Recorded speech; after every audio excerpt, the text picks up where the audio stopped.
Olá, irmãos, graça e paz, que Deus abençoe a vida de cada irmão, cada irmã, cada família da nossa igreja.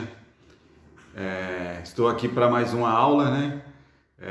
Agora nós vamos falar sobre o capítulo 5 da revista, tratando sobre o mistério revelado em uma oração fervorosa. Continuando, né, aquilo que já vem sido falado, né, da revista. Participei da aula passada e dessa agora também. Então vamos orar pedindo a Deus que nos dê direção e sabedoria para que a gente possa absorver aquilo que o estudo quer trazer para a gente, amém?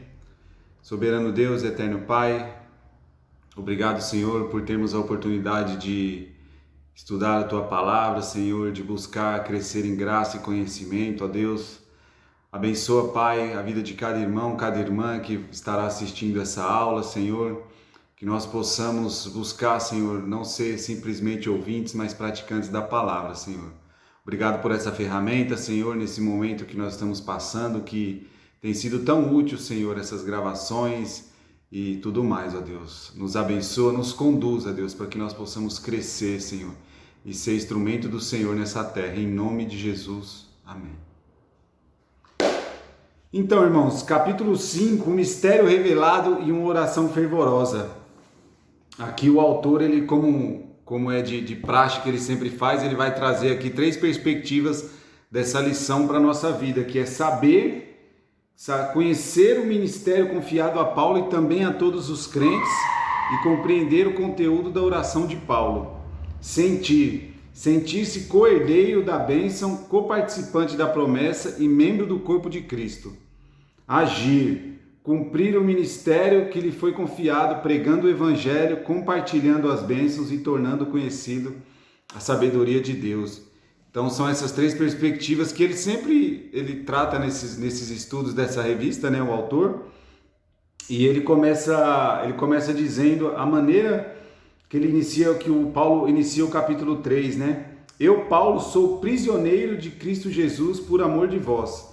Indica que ele reservou esse capítulo para abrir o coração e revelar os propósitos de Deus em usá-lo de forma única e pessoal em relação aos gentios. Por isso ficou conhecido como o apóstolo aos gentios.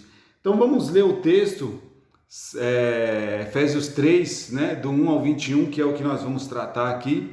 Vamos dar uma lida e a gente vai trabalhando pelos tópicos aqui da revista, beleza?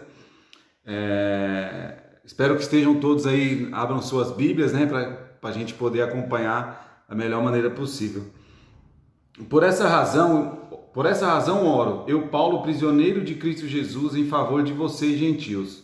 Certamente vocês ouviram falar da responsabilidade imposta a mim, em favor de vocês, pela graça de Deus, isto é, o mistério que me foi dado a conhecer por revelação, como já lhe escrevi em poucas palavras. Ao lerem isso, vocês poderão entender a minha compreensão do mistério de Cristo.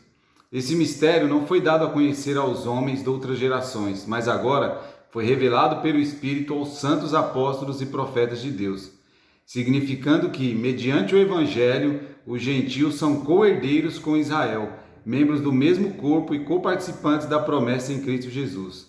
Deste Evangelho me tornei ministro pelo dom da graça de Deus a mim concedida pela operação do seu poder.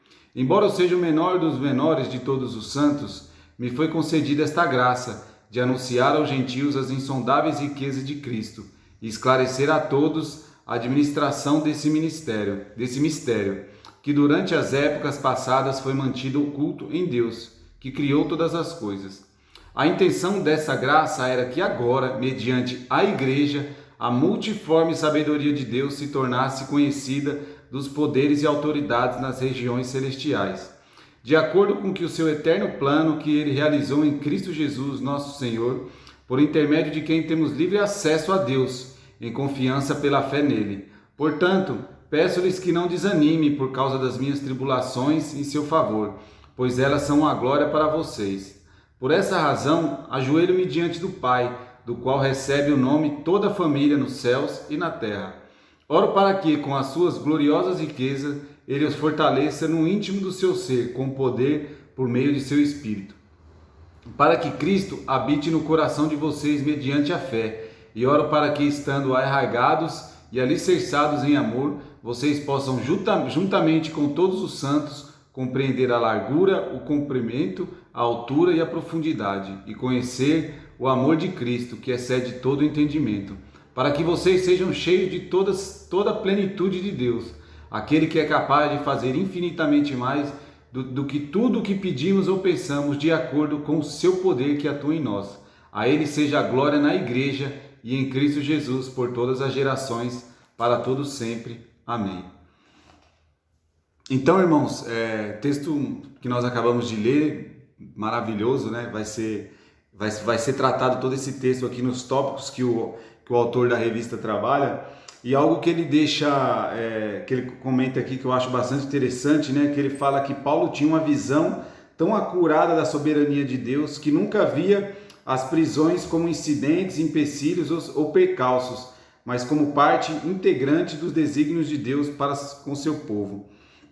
Talvez algo que nós perdemos de vista hoje seja isso, né? Temos perdido de vista hoje a soberania de Deus, de que tudo que acontece, nada está fora do domínio de Deus. E Paulo tinha certeza disso, né? Paulo, como diz aqui, né? Eu, Paulo, sou prisioneiro de Cristo. Ele sabia que ele estava preso, mas ele tinha um propósito através disso. Ele sabia que Deus estava sob controle de tudo. Ele estava preso, mas a palavra não estava presa. A palavra estava sendo pregada, né? E Paulo tinha essa noção do senhorio de Cristo na sua vida, de que nada que estava acontecendo com ele escapava das mãos de Deus.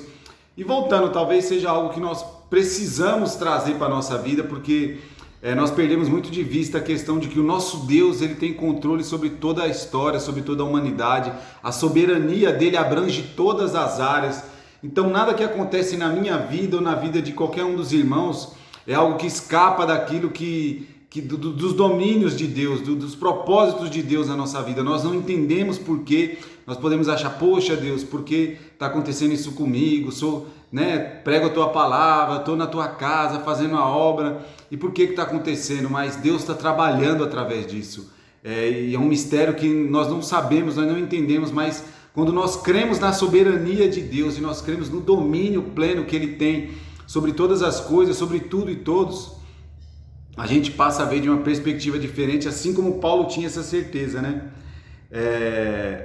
O mistério que lhe foi revelado, do 1 ao 6, vamos tratar aqui essa questão do mistério, né, que foi revelado. Em português, mistério significa algo obscuro, oculto, secreto, enigmático.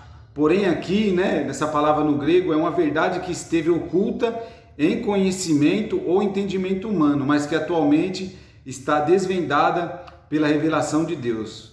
Então está sendo desvendado esse mistério, né, que esteve oculto outrora, agora no Evangelho em Cristo Jesus é revelado, né, o propósito de Deus para a humanidade, nós vamos ver mais para frente essa questão de Israel e a igreja serem um só corpo, uma só família de Deus.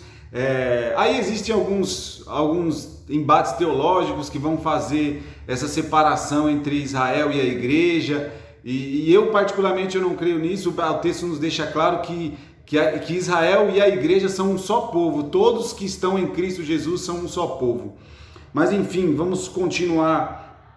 Aqui ele diz, né, que são em Cristo, gentios e judeus são co-herdeiros da mesma bênção. Em Cristo, gentios e judeus são membros do mesmo corpo, e em Cristo, gentios e judeus são participantes da mesma promessa. Ou seja, né, tudo em Cristo. Isso Paulo sempre deixa tudo claro, né, nas suas cartas, e aqui em Efésios não poderia ser diferente. Em Cristo, aqueles que estão em Cristo fazem parte das bênçãos celestiais, fazem parte da família de Deus, né? Aqueles que estão em Cristo desfrutam já nessa vida a graça soberana de Deus, o prazer, a alegria de ser povo de Deus, de ser família de Deus, de ser instrumento de Deus nessa terra, que tudo converge em Cristo Jesus. Então ele trabalha isso, né? Paulo está declarando que, ao contrário da situação anterior, tanto gentios como judeus agora são herdeiros da mesma bênção, membros comuns do mesmo corpo e participantes da mesma promessa. Resumindo, podemos dizer que o mistério de Cristo é a união completa de judeus com gentios por meio da união de ambos com Cristo. O Antigo Testamento mostra que Deus tinha um propósito para os gentios.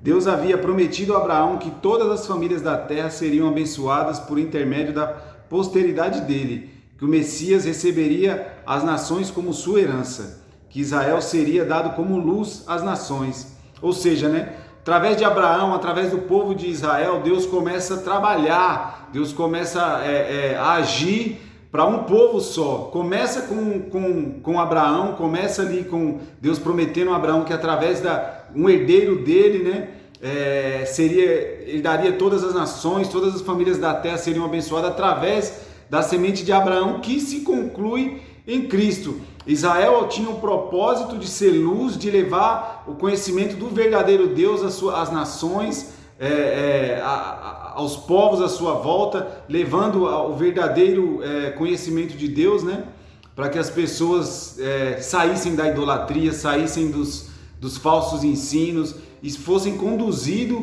Então esse era o objetivo ali no Antigo Testamento, que tudo já apontava para Cristo, todos os rituais religiosos, tudo aquilo que era revelado ali apontava para Cristo. E nós sabemos que tudo é concluído em Cristo Jesus e que Israel ele não cumpriu aquilo que deveria ser, como um povo que levaria as nações ao Senhor e tal, mas não cumpriu. Em Cristo Jesus tudo é completo. Cristo Jesus é o verdadeiro Israel de Deus, Jesus é o verdadeiro significado de toda a liturgia, de tudo que acontecia ali, tudo que a gente lê no Antigo Testamento está apontando para algo maior, e nós vamos ver que Hebreus deixa isso muito claro, que está sendo apontado para algo maior. A gente lê falando de Moisés, Hebreus deixa bem claro, Jesus é maior que Moisés, é maior do que Melquisedeque, é maior do que todos os sacrifícios, maior do que todas as ordenanças, tudo se cumpre em Jesus. E Paulo está trazendo isso aqui, Paulo está trazendo que esse mistério agora é revelado, esse mistério agora no Evangelho, e ele, como apóstolo dos gentios, ele expande agora essa mensagem a todos, que Cristo Jesus, o Deus encarnado, agora através dele, através do seu sacrifício verdadeiro, vicário imaculado, agora as pessoas, independente de nação, de cor de pele, de classe social, de nível intelectual, agora são uma só família através de Cristo Jesus. Ele fala aqui também o mistério que lhe foi confiado, está em Efésios 3, do 7 ao 13. Agora o apóstolo sai do mistério e vai ao ministério, isto é, já que o termo grego mysterion quer dizer uma verdade que estava oculta, mas agora está revelada, Paulo não guarda para si uma mensagem tão grandiosa e preciosa. Então, diante de tudo que a gente falou, da revelação, de Cristo cumprindo tudo aquilo que o Antigo Testamento apontava, de que em Jesus, como diz, em Cristo, judeus e gentios são uns, judeus e gentios fazem parte da mesma família, são abençoados pelo verdadeiro Deus. Agora Paulo se apodera desse ministério e essa mensagem grandiosa ele sabe que não pode ficar para si, e ele incumbido pelo próprio Cristo de ser o apóstolo aos gentios e pregar essa mensagem, pregar essa mensagem a todos. No final do versículo 6 ele escreve que é por meio do evangelho que cristãos, judeus e gentios são unidos a Cristo. Então aqui encontramos mais uma definição de evangelho, revelação de um mistério divino. Sendo assim, quando esse evangelho é anunciado e recebido e crido por aqueles que ouvem, quem nele crê se torna integrante desse mistério revelado. E dele Paulo diz: fui constituído ministro, qual foi esse ministério de Paulo, Então agora anunciado às nações, levado ao conhecimento de Jesus, ao conhecimento do Evangelho, as boas novas que estão a todos os povos. Paulo ele recebe esse ministério do próprio Senhor, e agora ele ele toma conta disso, e agora ele vai viver em função da pregação. E aí nós vamos ver qual era o ministério de Paulo, pregar aos gentios o evangelho das insondáveis riquezas de Cristo. Versículo 8 diz assim: embora eu seja o menor dos menores de todos os santos, foi-me concedida esta graça de anunciar aos gentios as insondáveis riquezas de Cristo. É provável que Paulo estivesse fazendo um jogo com seu próprio nome. O sobrenome romano Paulo significa pequeno.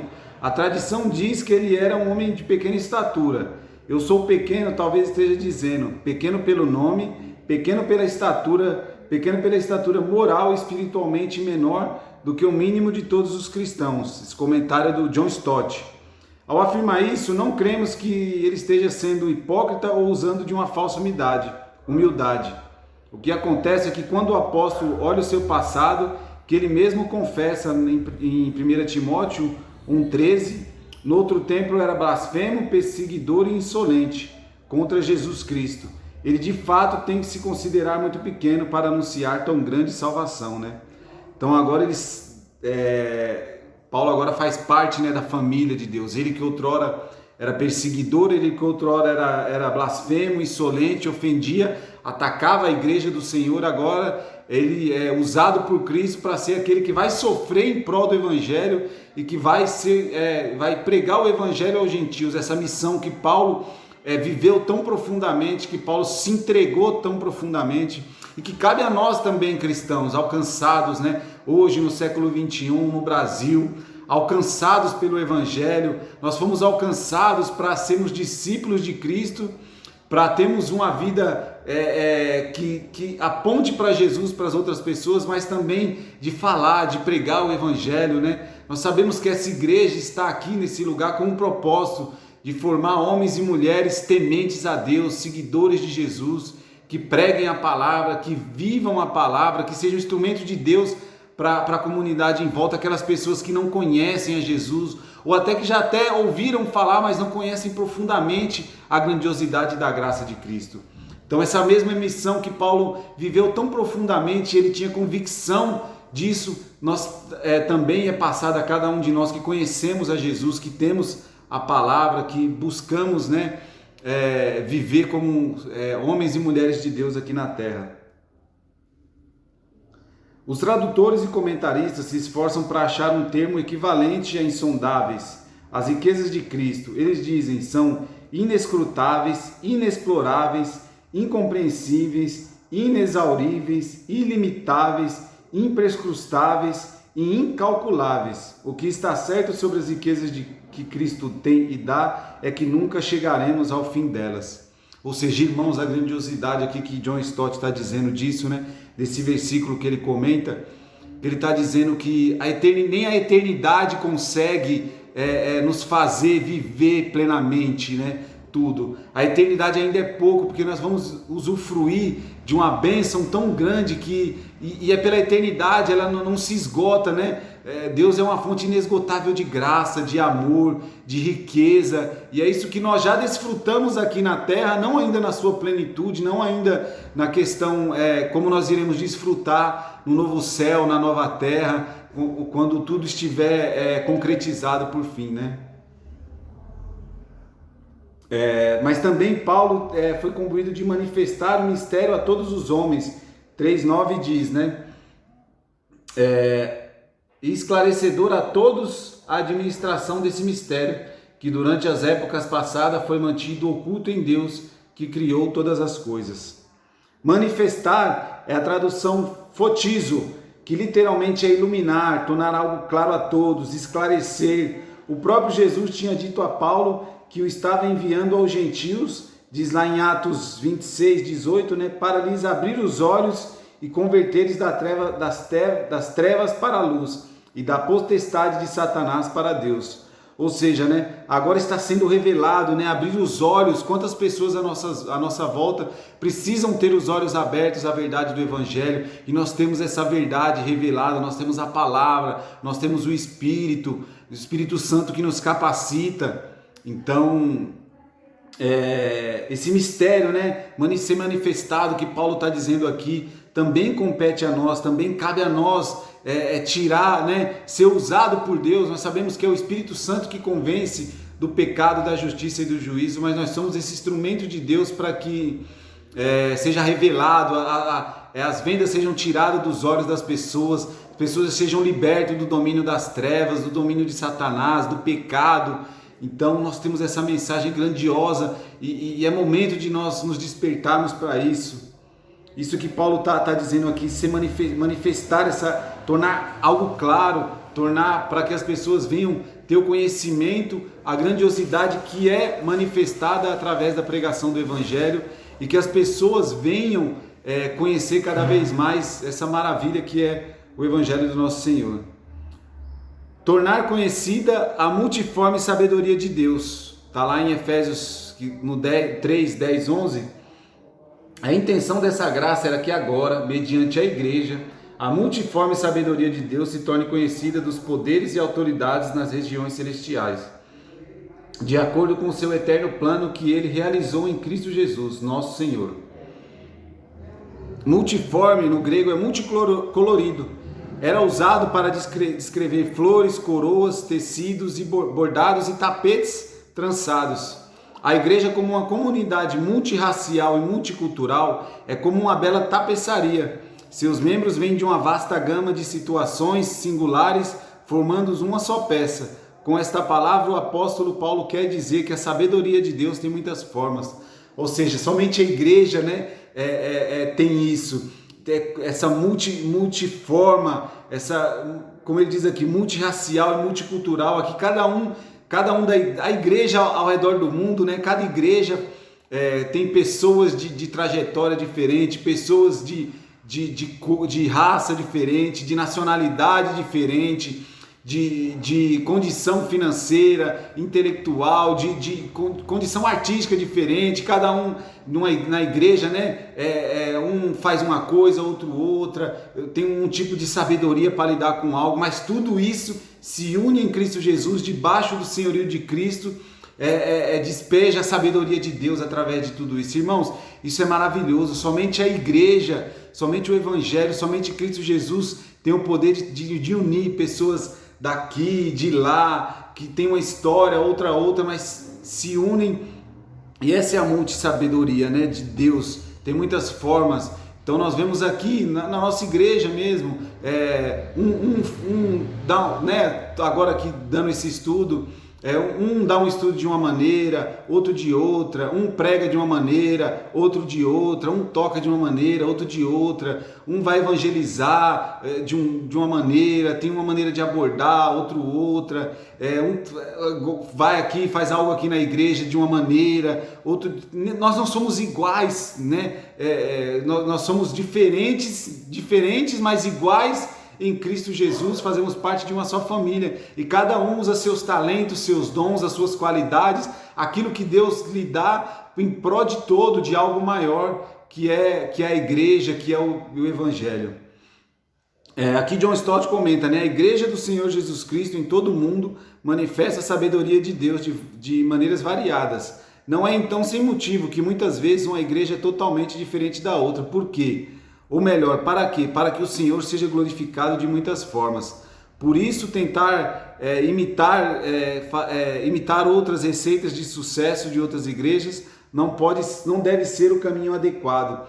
Então nós vemos, como que essa grandiosidade também nessa questão do culto, Existem igrejas mais tradicionais, outras igrejas são mais pentecostais, Mas todos ali fazem parte, desde que estejam todos em Cristo, desde que estejam todos pautados na palavra, que a revelação de Deus é a palavra, desde que estejam todos ali, nós somos todos um povo só em Cristo Jesus.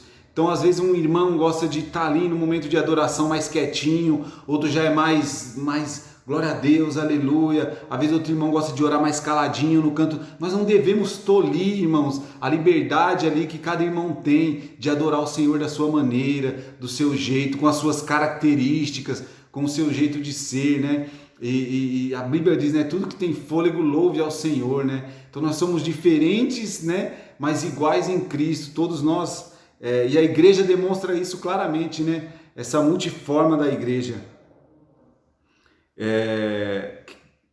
Ele diz aqui, quem são os principados e potestades que estão em focos? Esses poderes angelicais superiores que habitam nas regiões ou esferas celestiais. Os anjos e não somente os homens aprendem sobre a sabedoria de Deus mediante a observação do que ele realiza em seus feitos. Os principados e potestades, nesse contexto, são os santos, ou como nós diremos, os anjos bons. Embora nessa mesma epístola tal expressão seja usada para falar de seres malignos, que está lá no 6:12, né? Então, ou seja, os anjos contemplam, né? Os anjos contemplam a igreja. Os anjos do Senhor vêm através daquilo que Deus realiza através da igreja, através da soberania de Cristo, do senhorio de Cristo. Os principados e potestades veem tudo isso. Que eu já falei, que é um de uma nação, outro de outra, um de uma cor, outro de outra, mas todos ali submetidos ao senhorio de Deus, tudo numa vida de devoção a Cristo, de piedade, levando todos debaixo do senhorio de Jesus, para que essa grandiosidade manifesta através da igreja. Então, e é isso, irmãos, que a gente também outra coisa que muitas vezes a gente deixa passar batido, né? Às vezes a gente acha que materialmente a gente não vê as coisas acontecer, a gente fica meio, às vezes até desanimado, mas no mundo espiritual, irmãos, Deus está trabalhando. Há muitas coisas que a gente não consegue ver, há uma batalha espiritual, há uma grandiosidade também espiritual através de tudo isso, e a igreja faz parte disso. Então, quando a gente sai para evangelizar, quando a gente está louvando a Deus aqui, quando a gente está participando de um estudo desse, não é algo comum, é algo no mundo espiritual grandioso, né? E a gente deve tomar posse disso, dessa grandiosidade que o Evangelho nos leva, que Deus nos libertou para sermos, né, herdeiros e co-herdeiros em Cristo Jesus, de todas essas bênçãos. Agora aqui ele vai trabalhar do 14 ao 21 na questão da oração fervorosa de Paulo. Uma das melhores maneiras de descobrir as principais ansiedades e ambições do crente é analisar o conteúdo de suas orações e a intensidade com que as faz. Introdução da oração do apóstolo, 14 e 16. Diz assim: por essa razão ajoelho-me diante do Pai, do qual recebe o nome toda a família nos céus e na terra. Oro para que com as suas gloriosas riquezas ele o fortaleça no íntimo do seu ser, com poder por meio do seu Espírito. Por esta causa, que causa Paulo tem em mente? Temos aqui uma dupla resposta: o eterno propósito de Deus, que Deus estabeleceu em Cristo Jesus, que diz lá no 11, né, no versículo 11, e a preocupação de Paulo com os Efésios, que diz no versículo 13. Por esta causa, esta é a causa que Paulo está militando, esta é a causa que Paulo está, né, que é o propósito que Deus estabeleceu em Cristo e a preocupação que ele tem pela igreja, pelos gentios, pelos aqueles que são alcançados, né, de se manter no Evangelho, de crer na soberania de Deus, de tudo disso que eu já falei. Por esse propósito ele se põe de joelhos, né? Me ponho de joelhos, ele diz aqui, apenas para indicar que havia um grau excepcional de sinceridade, né? De quebrantamento, se colocar de joelho. Paulo ali no seu amor ao Evangelho, no seu amor à igreja, ele se prostra de joelho diante da grandiosidade de tudo que já foi falado aqui do 3:1 ao 13, ele se prostra diante disso tudo, dessa grandiosidade que é Cristo revelado, que é judeus e gentios fazendo parte de um povo, que é Deus despejando a sua graça sobre todas as pessoas ao redor da humanidade. Então ele se põe de joelho diante disso tudo, engrandece o nome do Senhor, glorifica a Deus, ele está totalmente ali, como se diz, rendido e prostrado diante de toda essa revelação que ele recebeu como apóstolo aos gentios, né? De quem toma o nome toda a família, tanto no céu como sobre a terra. Essa família é a igreja, a do céu e a igreja que está na glória, e a da terra que ainda não subiu ao céu, ou seja, ele diz aqui no 15, né, pelo qual recebe o nome toda a família de Deus, né, que é a igreja invisível, que são todos aqueles que são salvos, né, que fazem parte do povo de Deus, né, que é o que chamamos a igreja invisível, que nós não vemos quem são, mas também da igreja visível, que é a igreja local, cada comunidade, cada maneira de ser, como eu vou dizer aqui, cada particularidade de cada comunidade, né? Nós fazemos parte da tradição batista, né? E cada batista tem a sua particularidade, aqui no Noronha, aqui no Eliana, no Cocaia. Somos todos, né, cristãos batistas, mas cada um com a sua particularidade. E Deus usa isso para a sua glória, para que segundo a riqueza da sua glória vos conceda. A seguir, Paulo usa 4 palavras-chave para expressar o conteúdo da sua oração: força, amor, compreensão e plenitude. Aqui ele fala sobre o conteúdo da oração do apóstolo, que vai do 16 ao 19. Ele vai dizer, né, que habite no vosso coração. Oro para que com as suas gloriosas riquezas ele os fortaleça por íntimo do seu ser, com poder por meio do Espírito, para que Cristo habite no coração de vocês. O que Paulo quer que aconteça é uma habitação cada vez mais intensa de Cristo no coração dos Efésios, e evidentemente no nosso também. Isso significa um reinado completo do Senhor Jesus em nossa vida, cuja sede é o coração. Habite Cristo em nosso coração, que Cristo seja o Senhor da nossa vida, não somente na igreja, não somente num momento de culto, a qual nós nos entregamos em oração, em devoção, em louvor, mas que Cristo habite ricamente o nosso coração e tome conta de todas as áreas da nossa vida. Que Cristo seja o motivo principal da escolha para quem é solteiro, né, dos nossos relacionamentos. Que Cristo seja, né, para quem é casado, o objetivo principal de glorificar a família, a esposa, o esposo, os filhos. No trabalho, Cristo seja o motivo principal de estarmos ali, na escola, na faculdade, na nossa vizinhança, e tudo aquilo, Ele seja Senhor pleno da nossa vida, não somente de uma área e no domingo à noite Cristo é Senhor da minha vida, mas de segunda a sábado eu decido, eu tomo conta das minhas decisões. Irmãos, isso é não ter uma visão bíblica, né? Não ter aquilo que nós chamamos de cosmovisão bíblica, de olhar para o mundo ao nosso redor e ver o que está acontecendo, interpretar o mundo e a nossa vida à luz da palavra, e aí sim Cristo habitar no nosso coração, para que as nossas reações e ações sejam pautadas naquilo que vai glorificar a Cristo. Isso é habitar Cristo plenamente no nosso coração. Ele vai dizer aqui, né, no 17, arraigados e alicerçados em amor. Se na primeira parte Paulo está preocupado com o coração, agora ele está interessado nas raízes. Por isso usa 2 figuras, uma da botânica, que é enraizados, arraigados, e outra da arquitetura, alicerçados. O alicerce é a base, o fundamento, o sustentáculo. Dessa forma, o apóstolo está comparando a vida do cristão a uma árvore bem enraizada e uma casa bem edificada. Nos dois casos, a causa da estabilidade é a mesma: o amor que há de ser o solo em que a vida deles deverá ser plantada, o amor que há de ser o fundamento que a vida deles será edificada, esse amor de Cristo Jesus, né? Será que a nossa vida está enraizada e edificada? O fundamento da nossa vida é Jesus Cristo, é o amor de Cristo, né? É o nosso amor por Cristo. E conhecer esse amor de Cristo, que diz no 18 e 19, a fim de poderes compreender com todos os santos qual a largura, o comprimento e a altura e a profundidade, de conhecer o amor de Cristo, que excede todo o entendimento, né? Conhecer, compreender com todos os santos, né? Isso é a igreja. É uma igreja crescendo junto em graça, conhecimento, no amor de Cristo.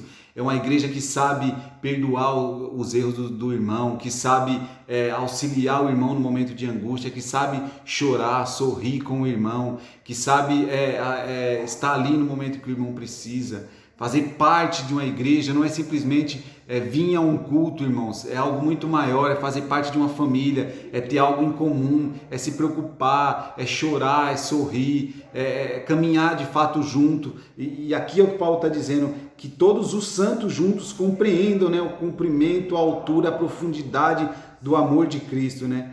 O amor de Cristo, John Stott diz, né? O amor de Cristo é tão alto quanto os mais altos dos céus, tão profundo quanto o mais profundo abismo, largo o suficiente para abarcar o Oriente e o Ocidente e comprido para abranger o Norte e o Sul. Então ninguém está fora do raio de ação do amor de Jesus. Esse amor que nós devemos viver entre nós e também para pregar as pessoas aí fora e trazer essas pessoas para a igreja, para que a igreja crescer em maturidade, crescer em conhecimento na palavra, mas também crescer em número de pessoas, que mais pessoas se acheguem. Esse amor de Cristo não é só meu, não é só seu, é de todos aqueles que ouvem o Evangelho e abrem o seu coração para essa gloriosa mensagem. E ele diz aqui também, né? Tomados de toda a plenitude de Deus, no versículo 19, para que sejais tomados de toda a plenitude de Deus. Plenitude é uma palavra bastante usada aqui em Efésios. O apóstolo deixa claro que ainda temos espaço sempre para crescer mais. Como indivíduos devemos continuar a nos encher do Espírito e a igreja deve crescer nele até atingir a plenitude de Cristo. Se você necessita de uma definição, John Stott afirma que plenitude é a capacidade que temos de estar cheio de Deus sem deixarmos de permanecer humanos. Mas a plenitude plena de Deus também aponta para o futuro, para a manifestação do Senhor, a qual João nos lembra, né? 1 João 3:2. Sabemos que quando ele se manifestar, seremos semelhante a ele, porque haveremos de vê-lo como ele é.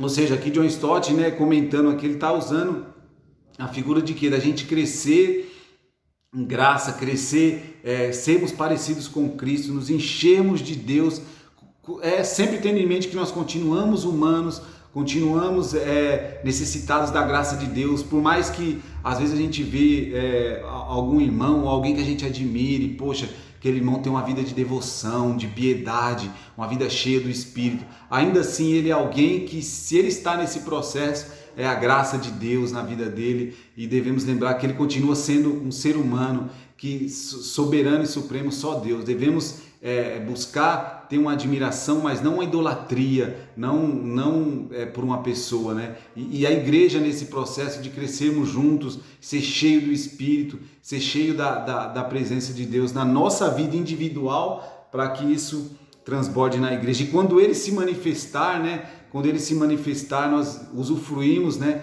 Cada vez mais da presença, como já disse lá, né? Da grandeza de Deus, que é eterna. A grandeza de Deus não é a graça, a grandeza, a soberania de Deus, ela não é algo que vai nos exaurir, né? Mas é algo eterno, é pleno, e que nós vamos desfrutar por toda a eternidade. A conclusão da oração do apóstolo Paulo: Deus é poderoso para fazer, pois ele não está ocioso, nem inativo, nem morto. Deus é poderoso para fazer o que pedimos, pois escuta a oração e responde a ela. Deus é poderoso para fazer o que pedimos ou pensamos, pois lê os nossos pensamentos, porque às vezes imaginamos coisas que não ousamos pedir e então deixamos de pedi-la. Deus é poderoso para fazer tudo o que pedimos, porque sabe de tudo e tudo pode realizar. É o Deus Todo-Poderoso. Deus é poderoso para fazer mais do que pedimos, pois suas expectativas são mais altas do que as nossas. Deus é poderoso para fazer infinitamente mais, porque sua graça não é dada por medidas racionadas. É um Deus de superabundância, né? Então, e a gente desfruta pouco disso, né, irmãos? Sendo sincero, disso tudo que nós lemos aqui, nós usufruímos pouco. Por isso que muitas vezes nós vivemos uma vida cristã mediana, medíocre, né? Que não produz nada, não tem uma vida de devoção, de piedade, sabe? Aí a gente fica aí, vai vivendo a vida como aquilo que Paulo fala, né? Nós estamos amoldados ao padrão mundano e não nos usufruímos. A vida eterna, né? Ela começa agora. Aqueles que entregam a vida a Cristo, que têm a sua vida preenchida pelo Espírito Santo, são selados, já usufruem dessas bênçãos, né?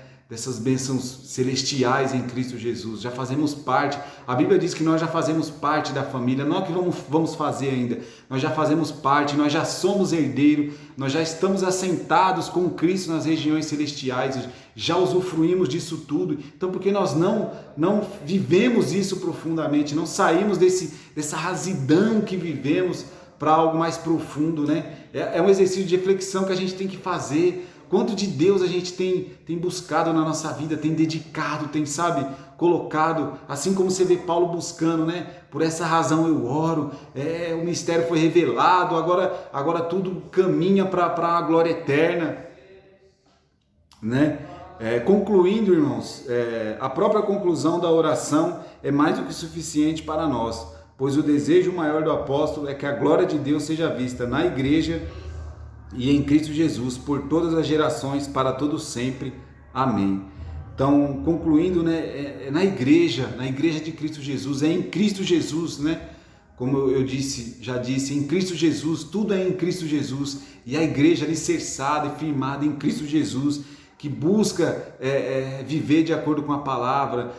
Irmãos, nós já temos a revelação plena de Deus, aquilo que Deus quer nos revelar, nós temos nas Escrituras Sagradas. O próprio Deus se revelou a nós, se encarnando, né? Cristo Jesus veio ao mundo, né? A revelação máxima nós já temos.